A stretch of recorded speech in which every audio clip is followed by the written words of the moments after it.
Hello my dear friends.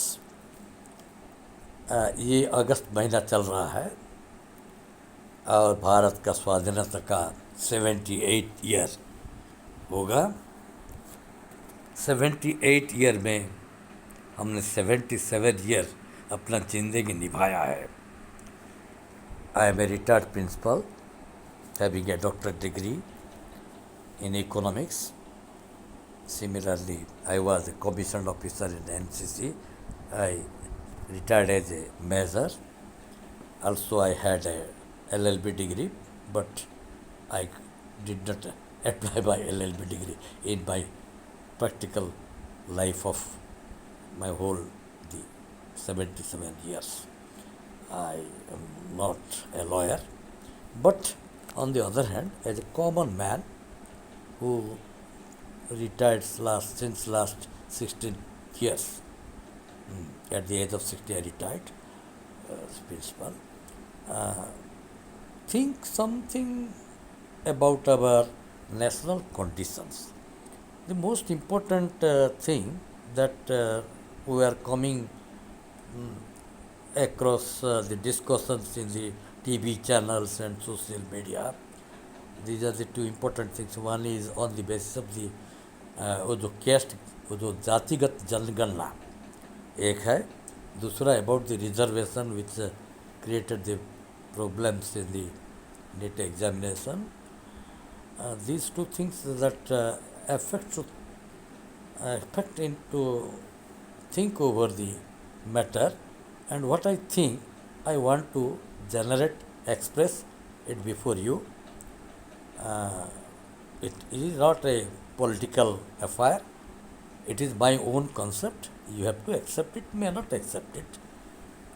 It is only my feeling as a common citizen at the age of 77 in the 78 years of independence. Yes, let me come to the point. The first point is that about the जातिगत जनगणना.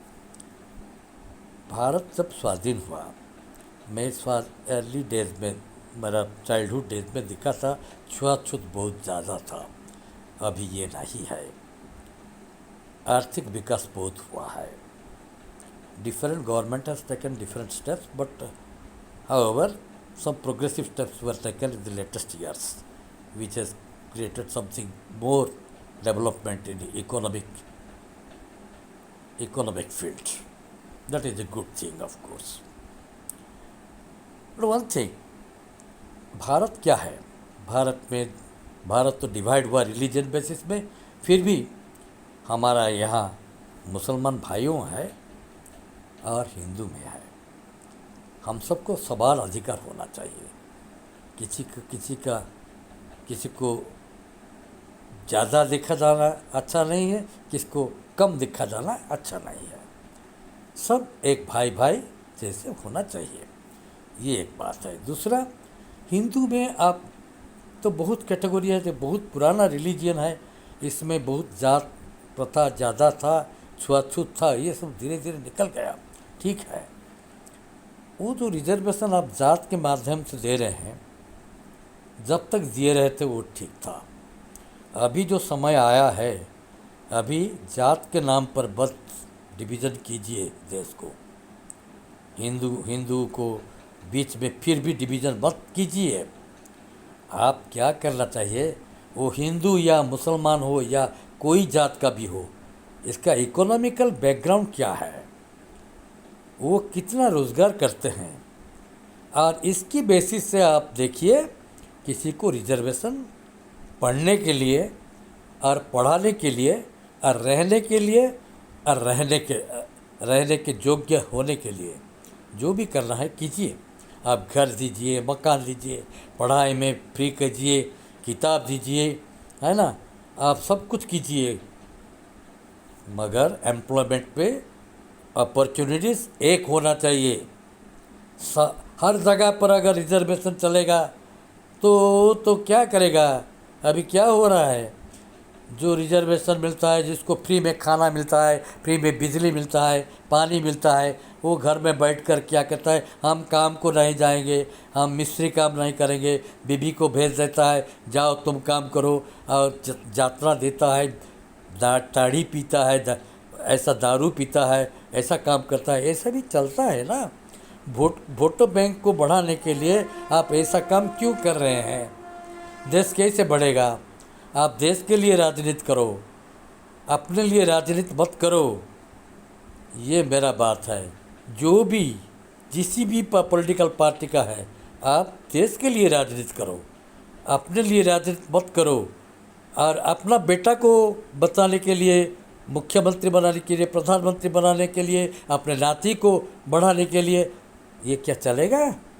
आपको सामग्रिक भाव में भी देखना चाहिए, देश को सामग्रिक भाव में देखना चाहिए।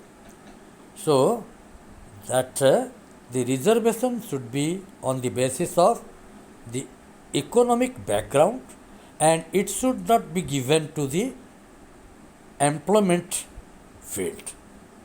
At the time of employment, everybody should be chosen on the basis of the talent. That is number one concept of mine. ऐसा है, nurse the baby, leave the child and protect the, nurse the baby, protect the child, leave the adult. Nurse the baby, protect the child, leave the adult. वही है ना, आप वैसा ही करना चाहिए। कितने दूर तक आप रिजर्वेशन का और पॉलिटिक्स आप चलाएंगे? आप देश को भुताएंगे? ठीक बात नहीं है। सभी राजनीति दल और वो जो हमारा न्यायालय में बैठे हैं जज को, ये हम कहते हैं, रिक्वेस्ट करते हैं, थोड़ा उनको कम कीजिए। आप उपदेश मत दीजिए, आप बोलिए रिजर्वेशन ख़त्म करो। Equality of opportunities should be given to the people of India. आप एक बार रिजर्वेशन देने के बाद दूसरे बार रिजर्वेशन कितने जनरेशन तक जाएंगे? कहाँ बंद करेंगे? और कितने जनरेशन के बाद फिर विचार करेंगे? इसके बाद में आप डायरेक्ट एडवाइस दीजिए। सुप्रीम कोर्ट है, आप सुप्रीम जजेस है, आप वैसे ही कीजिए। आप उनके हाथ में मत छोड़िए, पॉलिटिशियन के हाथ में, जो आप ऐसा कानून बना सकेंगे, आप कानून बनाओ, ऐसा बोलिए ना। आप तो बोल सकते हैं ना। आप तो एक पिलर है ना कॉन्स्टिट्यूशन का, तो आप ऐसा बोल सकेंगे। There are 3 pillars: parliament, president and judiciary. You as a pillar of the Indian Constitution can give this kind of advice or direction to the government that कानून बनाइए, रिजर्वेशन कहाँ ख़त्म होना चाहिए, कैसे ख़त्म होना चाहिए। कानून मत कीजिए रिजर्वेशन बढ़ने के लिए रिजर्वेशन के अंदर रिजर्वेशन के अंदर रिजर्वेशन। ऐसा रिजर्वेशन क्या है? वो कितने दिन तक चलेगा? वो कैसे इक्वलिटी मिलेगा? भारत का संविधान का प्रियम्बल जो लिखा है वो कैसे हम सफल कर सकते हैं, उसको सफल रूप में लिख सकते हैं? This is one, that is my concept. Please don't take any political aspect of this message of this talk of mine. This is my feeling, I am telling it. Next, what I told about that,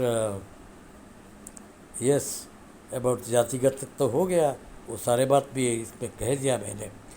reservation को ख़त्म कीजिए, कभी ना कभी होना चाहिए, और employment opportunity में रिजर्वेशन को मत दीजिए, so that the best will come to the field, and the product and the result or the messages or any kind of the decisions will be taken on the basis of the merit.